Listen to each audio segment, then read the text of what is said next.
Ender Pro 3 review. Today we're talking about the good and the bad in the massively popular Ender 3 Pro. Specifically the build, the purchasing, and the printing, as well as some things which were actually very surprising, which we'll get to in the end, so stick around for that. But before we get started, this channel exists because I love learning about tech and gaming, and so apparently do you, so be a darling and subscribe so I can tell the haters to print a benchy using an unlevel bed. Is it just me, or are these becoming less scathing? Anyway, something I notice a lot about reviewers is that they don't seem to talk about the purchasing process. What is it like dealing with the company that you're attempting to buy from?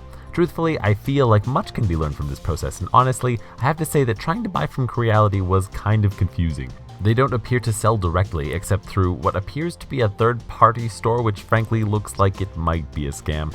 This is something that they could definitely improve. Having said this, they have absolutely nailed the magic of 3D printing. This printer is my very first one, and although it was a pretty steep learning curve, I have to say that after some tweaking, it's striking to me how easy it is to get started. Actually, my one and only gripe about this machine is that you need to level the bed manually, which is made significantly easier if you download some G-code to do it. That said, everything from building the machine to printing your first print is surprisingly easy.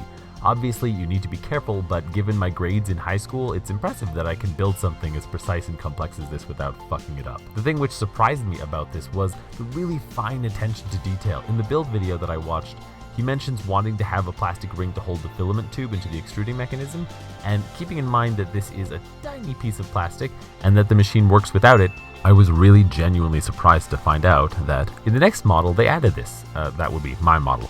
And that really seemed to be the theme of this device. Really well thought out iterative design. And as much as the purchasing process was a little lacking, I think the reason Creality is killing the printer game right now is because they got it where it counts.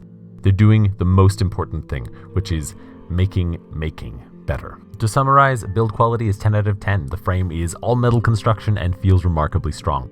Ease of use, keeping in mind that 3D printers are marketed and bought by people who are willing to figure them out, I'd say at least an 8 out of 10. Purchasing experience, well, we talked about that. 4 out of 10.